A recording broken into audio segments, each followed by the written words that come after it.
Now we're taking on the looming government shutdown. Joining us are the co-founder of Tea Party 365, David Webb, and Democratic strategist Christopher Hahn. Let's listen to what the president had to say here. Well, at a time when the economy is just beginning to grow, where we're just starting to see a pickup in employment, the last thing we need is a disruption that's caused by a government shutdown. Christopher, let's start with you.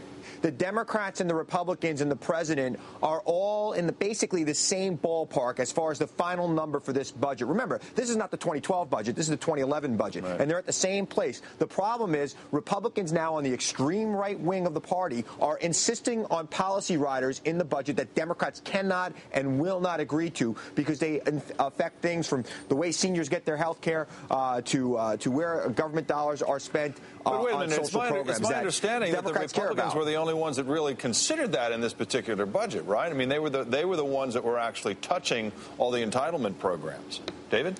Yeah, and as a matter of fact, one of the problems we have is what Chris just said. One, Republicans do want to tackle Medicare, Medicaid. They want to tackle entitlements in this case. But here comes the word extreme. And it was Chris's former boss, Chuck Schumer, who said this is what we're going to do. And frankly, this is a fabrication by the Democrats to try and make it an extreme right versus they're using the Tea Party extreme to try and sell this as a split.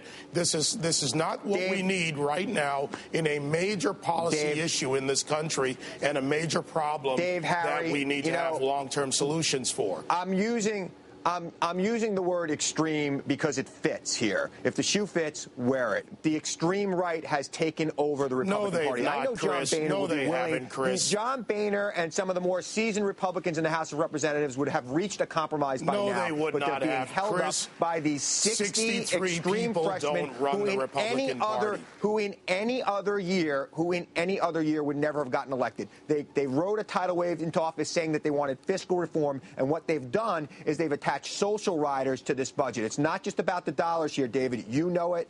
Chris, I actually do look at the items. Okay, give me an example of what you're talking about here, Christopher. If you're saying they attach riders to this whole thing, give me a solid example. Look at the way they're saying. They're attacking the Corporation of Public Broadcasting. They're attacking dollars that normally go to Planned Parenthood and other health care dollars, saying, requiring certain requirements. We all know that no federal dollars go to abortion, but Republicans are now on the warpath to destroy Planned Parenthood's federal dollars that go to other programs that help women and children stay healthy, and that is just not right.